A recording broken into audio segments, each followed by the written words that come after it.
Ideas are alive. Some save us, some destroy us. I am Tehleel and this is Tehleel Speaks.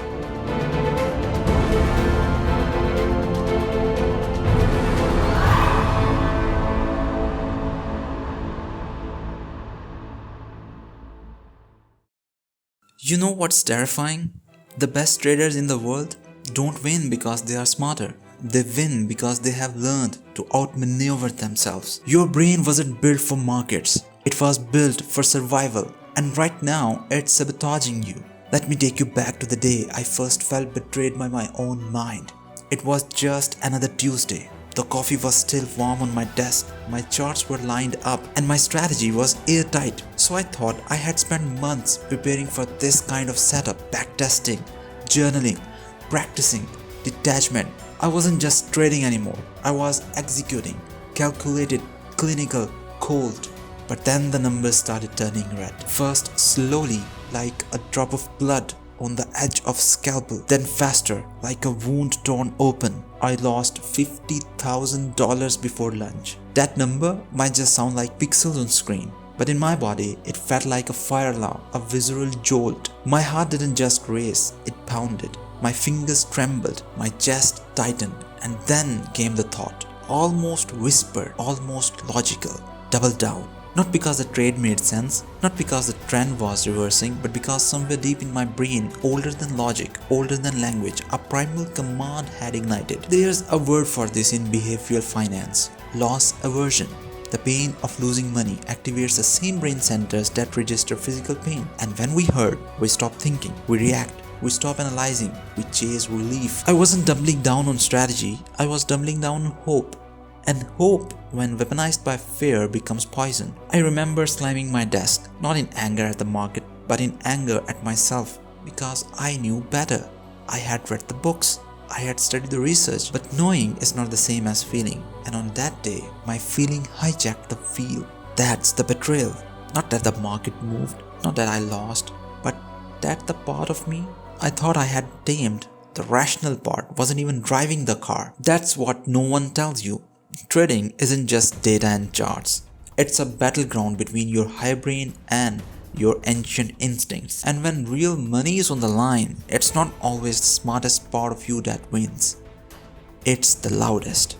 And often the loudest part is the one that evolved to survive a jungle, not a financial system. So that day, the $50,000 loss, it wasn't the market that beat me, it was me. Let me tell you something that might sting.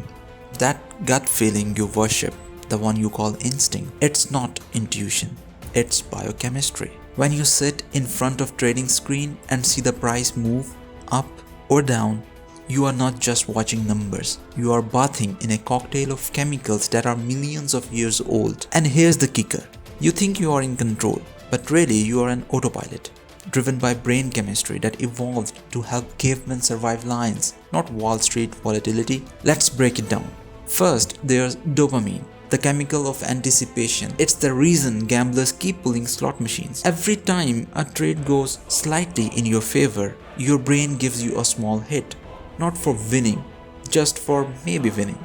It's a tease, a thrill, a whisper that says just one more trade. Then there's cortisol, the stress hormone. The second things turn south, your cortisol spikes, your heart pounds, your breath shortens, your muscles tense. It's the exact same response you'd have if a tiger was chasing you. In evolutionary terms, a financial loss is a threat.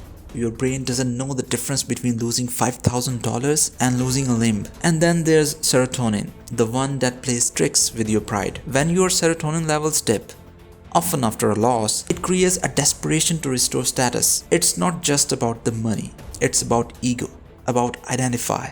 You don't want to be wrong, and so you hold on to losing trades like someone clinging to a relationship that's already over, because admitting defeat that hurts more than staying stuck. But perhaps the most dangerous player of all is your brain's alarm system. It sits deep inside your skull, scanning for threats. When it senses danger, like a sudden drop in the market, it hijacks the prefrontal cortex, the rational part of your brain. Think of it like a power outage in a control tower. Suddenly, the part of you that does math, weighs probabilities, and makes calm decisions, goes dark. That's why you panic sell. That's why you revenge trade.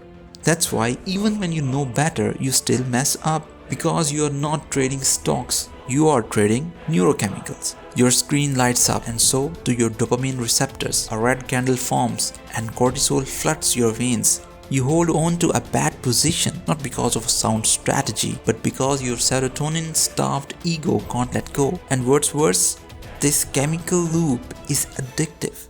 The ups, the downs, the rush, the crash. It becomes a cycle, a trap, a biochemical casino.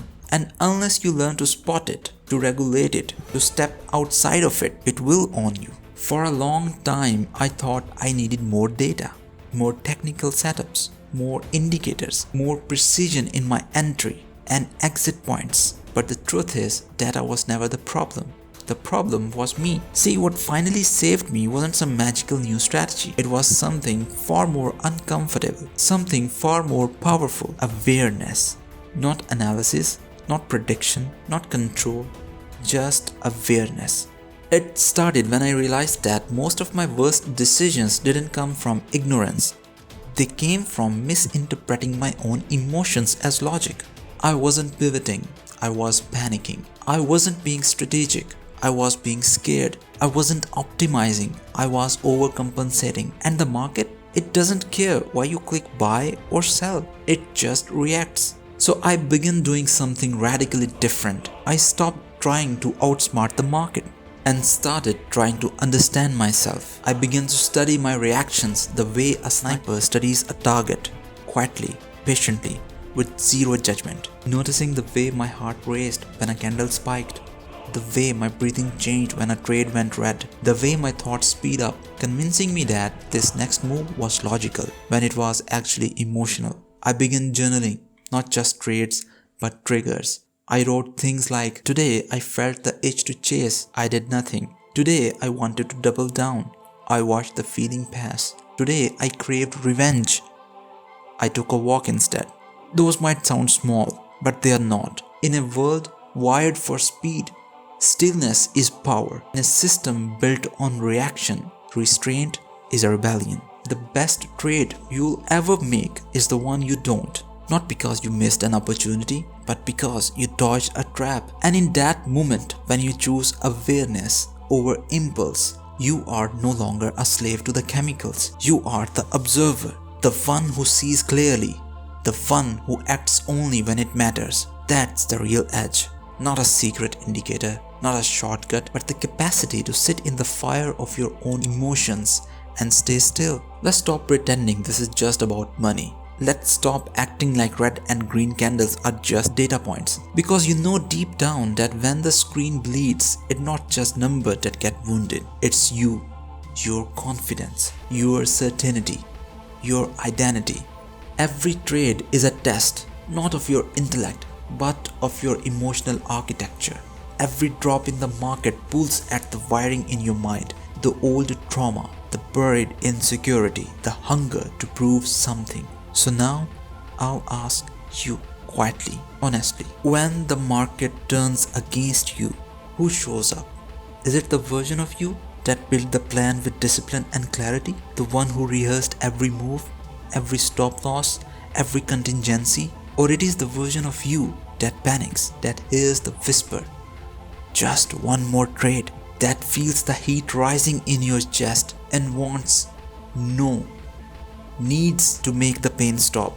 Because that moment when your fingers hover over the button, that's not about markets anymore. That's about you, about who's really driving the ship when the storm hits, about whether you can sit with discomfort long enough to not sabotage your future, about whether you can recognize the fire in your chest and not pour gasoline on it. So tell me really, when things fall apart, are you the person you hoped you'd be?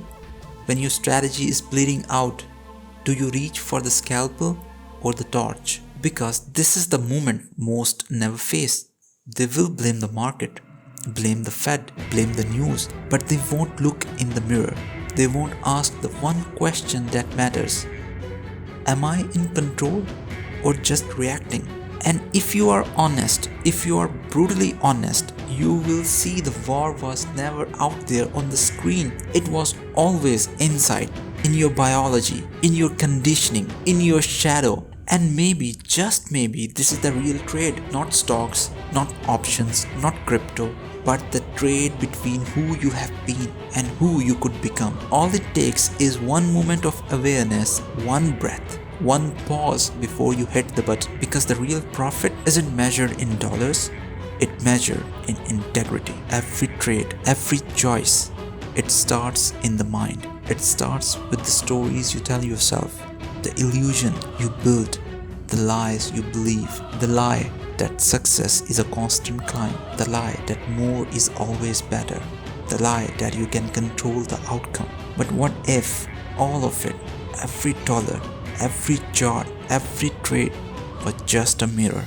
What if this market isn't here to test your intellect, your strategy, or your discipline? What if it's here to test who you are when everything goes wrong? Because when you are stripped bare, when your plans crumble, when the numbers bleed red, when the losses pile up, you can't fake it anymore. You see who you really are. That's the truth of it. You don't lose money, you lose yourself. And that is the cost. The cost of never knowing yourself beyond the screen, beyond the trade, beyond the fear. But here's the good news. There's something more than the market. There's something deeper than the numbers and the volatility. It's the choice to look beyond it all, to breath, to pause, to step outside the chase. It's the quiet voice deep inside that whispers when all the noises fades away. The whispers that says, you are not what you have lost. You are what you choose to become. And in that moment, when the panic fades, when the charts no longer dominate your thoughts, you see what's left. The market is just a game. But you are the story. You are the player. You are the choice.